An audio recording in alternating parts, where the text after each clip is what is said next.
lecture I told you about equilibrium constant. So now we have applications of equilibrium constant. Applications, right? There are basically three main applications. Firstly is the determine the extent of reaction. Reaction कितनी हुई है वो हम determine कर सकते हैं equilibrium constant से. तो अगर आपके पास किसी रिएक्शन का इक्विलिब्रियम कांस्टेंट के यानी कि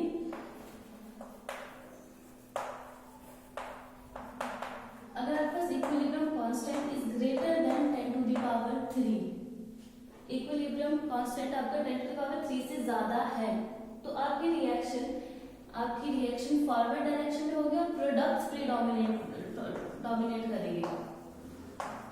यानी कि products are formed completely, almost completely, and if you have k is less than 10 to the power minus 3, 10 to the power minus 3 से कम है अगर इक्विलिब्रियम कांस्टेंट की वैल्यू तो आपके रिएक्टेंट्स डोमिनेट करेंगे. मतलब कि रिएक्शन रिवर्स डायरेक्शन में ज्यादा हो रही है, प्रोडक्ट्स जो फॉर्म हुए वो वापस रिएक्टेंट में कन्वर्ट हो गए.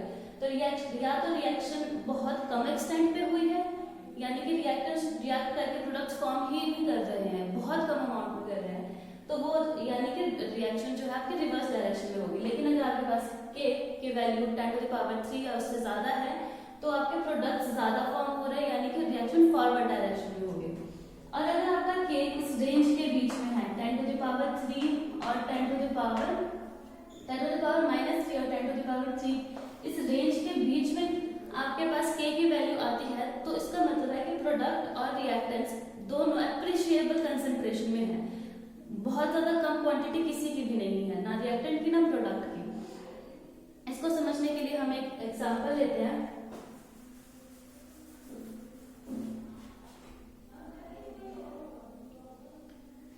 You have a reaction H2O plus half O2. इस रिएक्शन का आपके पास equilibrium constant 4.1 into 10 to the power minus 38 approximate ये आता है इक्विलिब्रियम कांस्टेंट जो वाटर हाइड्रोजन और ऑक्सीजन में डिसोसिएट हो जाए. इस रिएक्शन में 10 to the power minus 38 है. 10 to the power minus 38 मतलब ये बहुत छोटी क्वांटिटी है. अगर ये k की वैल्यू इतनी छोटी है तो इसका मतलब है कि रिएक्शन रिवर्स डायरेक्शन में ज्यादा है, यानी कि रिएक्टेंट ज्यादा है रिएक्शन में. तो याद रखिए रिएक्शन बहुत ही रेयरली प्रोसीड करी है, बहुत ही रेयरली प्रोसीड करी या प्रोसीड हुई ही नहीं है, राइट. अगर इसका k की वैल्यू बहुत ज्यादा छोटी है. वैसे अगर आपके पास k की वैल्यू बहुत ज्यादा होती है तो रिएक्शन ऑलमोस्ट कंप्लीट हो जाती है. जैसे आपके पास H2 है, हाइड्रोजन और ब्रोमीन के केस में HBr फॉर्म हुआ. इस रिएक्शन का इक्विलिब्रियम कांस्टेंट लगभग 5.4 into 10 to the power 35 के अराउंड होता है. तो इस केस में 10 to the power 35 यानी बहुत लार्ज है ये k की वैल्यू.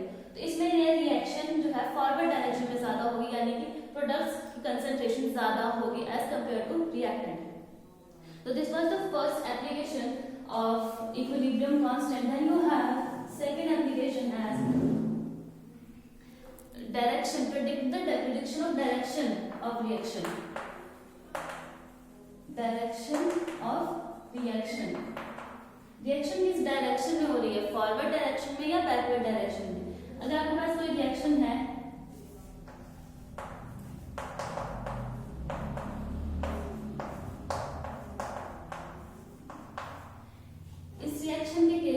आपके पास इक्विलिब्रियम कांस्टेंट के हम ऐसे लिखते थे concentration of C, concentration of D raise to the power कितने मॉलिक्यूल्स उनके हैं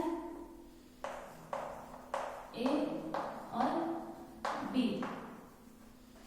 ये एक्सप्रेशन आपका K के इक्वल तब आता है जब हम इक्विलिब्रियम की बात करें, एट इक्विलिब्रियम, राइट.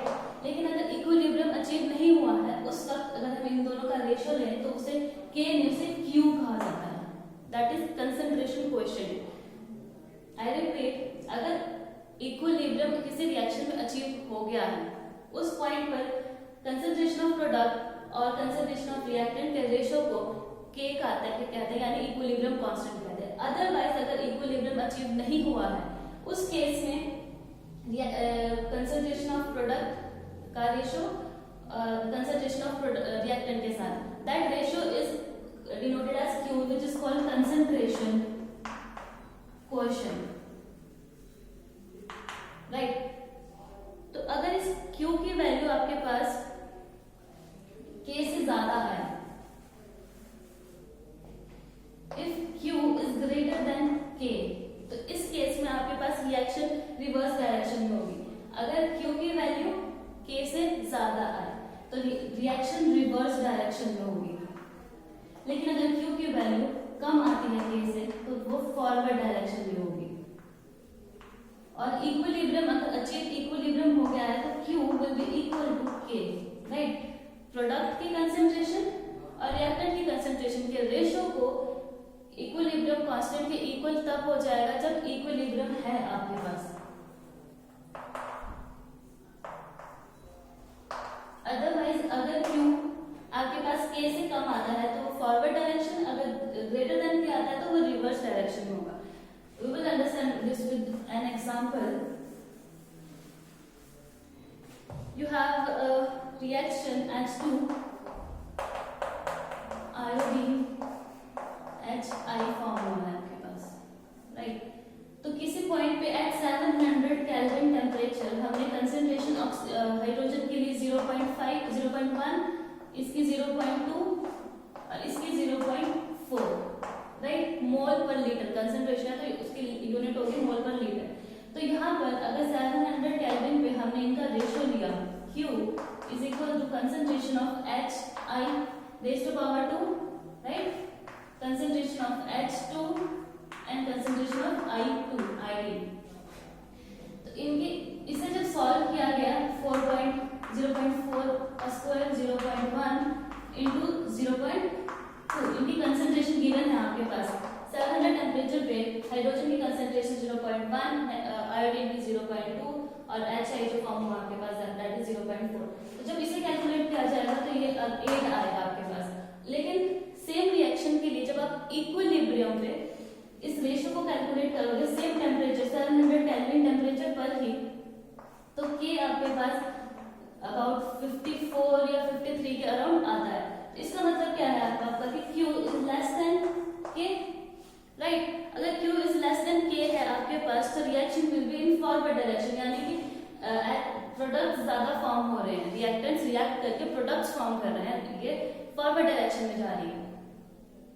अगर Q आपका K से कम आता है, रिमेंबर ये जो आपने कैलकुलेशन करी ये सेम टेम्परेचर लिया था हमने, लेकिन यहाँ पर इक्विलिब्रियम उस वक्त तक अचीव नहीं किया गया था। यहाँ पर 700 केल्विन टेम्परेचर पर जब इक्विलिब्रियम अचीव कर लिया गया तब K की वैल्यू हमने निकाली 54। इसके बाद आपका थर्ड एप्लीकेशन आती है calculation of concentration. Calculation of concentration, concentration किसकी, रिएक्टेंट्स या प्रोडक्ट्स की। तो अगर आपके पास फॉर्मूला ही ये है,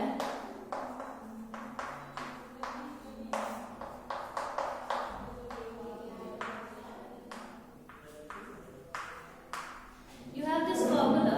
तो अगर आपके पास किसी भी न्यूमेरिकल में वैल्यू गिवन होती है, कोई रिएक्शन गिवन है आपके पास 3 रिएक्टेंट्स की कंसंट्रेशन गिवन होगी और इक्विलिब्रियम कांस्टेंट भी गिवन होगा, तो आप किसी एक रिएक्टेंट की जिसकी रिक्वायर्ड है वो आप इस फॉर्मूले से निकाल सकते हैं। ये हम न्यूमेरिकल जब करेंगे तब आप बेटर अंडरस्टैंड कर पाएंगे इसे। Then you have a topic Le Chatelier principle. ये थोड़ा लंबा टॉपिक है और बहुत इंपॉर्टेंट है, इसलिए मैं इसका एक सेपरेट वीडियो बनाऊंगी, राइट। अब हम मूव करते हैं आगे आयनिक इक्विलिब्रियम में। इसका ही इस चैप्टर का सेकंड पार्ट है ionic equilibrium. Ionic equilibrium, right. Ionic equilibrium में आपके पास कंसेप्ट आता है एसिड्स और बेस का। तो before getting to the topic of acids and base आपको पता होना चाहिए कि इलेक्ट्रोलाइट्स क्या होता है। इलेक्ट्रोलाइट्स वो सब्सटेंस जो एक्वस सॉल्यूशन में डिसोसिएट हो example you have CH3COOH, acetic acid. You have CH3